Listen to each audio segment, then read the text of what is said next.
Mon premier contact avec la magie, c'était dans un cirque, et quand j'étais enfant, je me disais je veux devenir magicien dans un cirque parce que en fait, j'avais jamais vu de magicien ailleurs. Et je me souviens de l'illusion que j'avais vue, c'était assez impressionnant.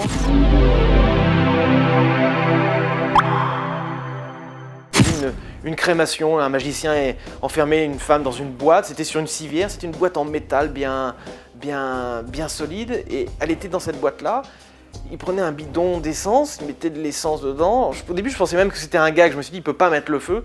Et là, il jette une allumette, tout s'embrase, et là, c'était un choc, un vrai choc. Je me suis dit mon Dieu, mais que se passe-t-il? Là, les battants s'ouvrent, et là, on a un squelette à la place. Alors, c'était pas un squelette, le squelette blanc des salles de sciences naturelles, hein. C'était vraiment un squelette un peu noir, ocre, il n'y avait pas tous les os, il fumait encore, c'était... avec le recul, c'était vraiment dégoûtant, mais je me souviens qu'à cette époque-là, ça m'avait vraiment marqué et fasciné. Et donc je me suis dit, voilà, je veux devenir magicien dans un cirque. Et je me souviens encore, il tenait ça en brancard, et il faisait le tour de la piste comme ça avec ce squelette qui était là.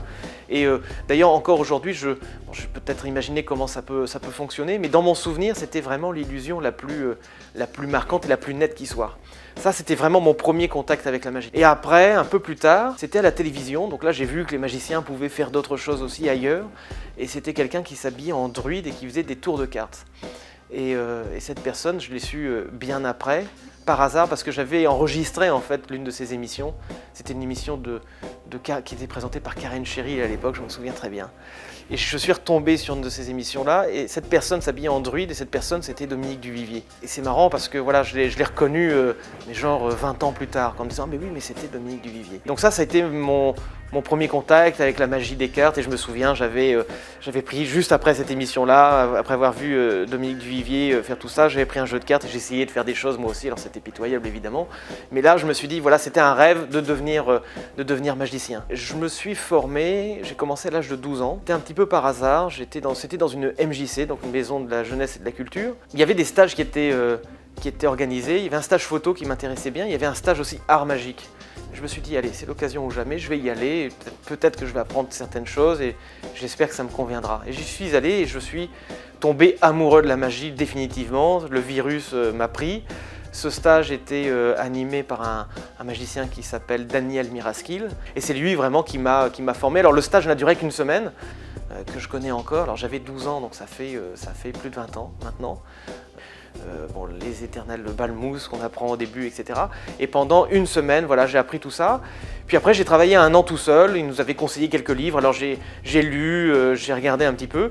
Et puis 1 an après, j'ai revu Daniel Miraskil. Et là, il m'a dit, bon, allez, je te montre un tour. Il m'a montré un tour, il me l'a expliqué. Il m'a dit, reviens demain. Et puis montre-moi. Alors je suis revenu le lendemain, je lui ai montré. Il dit, oh, c'est pas mal, c'est bien. Je t'en montre un autre. Et puis ça a duré 2 mois. Il m'a jamais rien demandé, pas un centime, quoi que ce soit. Et pendant 2 mois, pendant les vacances, c'était en 93, il m'a pris sous son aile, il m'a expliqué un petit peu tout ça, il m'a formé. Et le plus grand service qu'il a pu me rendre, c'est qu'il m'a dit, il faisait des close-up tous les vendredis soirs dans un restaurant. Et un jour, il m'a dit, ce vendredi, je ne peux pas y aller, il faut que tu me remplaces. J'avais 13 ans. Donc c'était un peu compliqué pour moi, on était genre mercredi, c'était pour le vendredi soir, donc j'étais complètement paniqué. Il me dit, vas-y, tu peux y aller, ne te démonte pas. Donc j'y suis allé, j'ai commencé à faire quelques tables, ça se passait très bien parce que quand on est jeune, ça se passe toujours bien, le public est toujours bienveillant et puis néanmoins on arrive quand même à faire des petites choses que les gens ne comprennent pas, donc ça fonctionnait plutôt pas mal. Et au fond du restaurant, il y avait Daniel et sa femme, Annick, qui étaient en train de manger. Et donc bien sûr, je vais les voir, je dis, mais t'étais là, pourquoi tu m'as dit que t'étais pas là? Il me dit, non mais je voulais être certain que ça fonctionne. Donc la semaine prochaine, par contre, je suis vraiment pas là, donc tu me remplaces. Et donc la semaine d'après, je l'ai remplacé. Et puis la semaine d'après aussi.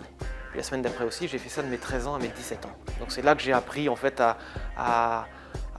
au-delà des tours, à essayer d'aborder une table, à parler aux gens, à m'ouvrir un petit peu, parce que j'étais pas quelqu'un de très ouvert quand j'étais enfant, et ça m'a permis de m'ouvrir un petit peu sur l'extérieur et apprendre le métier. Et au-delà des tours de cartes, surtout apprendre à parler aux gens et puis à s'immiscer dans leurs conversations lorsqu'ils sont en train de manger, c'est pas le moment, et puis pourtant il faut venir, et puis il faut leur faire quelque chose. Donc voilà, j'ai appris un petit peu tout ça sur le tas, et ça a été des très très bons souvenirs, je m'en souviendrai toujours. C'était dans un restaurant qui s'appelait La Siena, c'était à Valenciennes.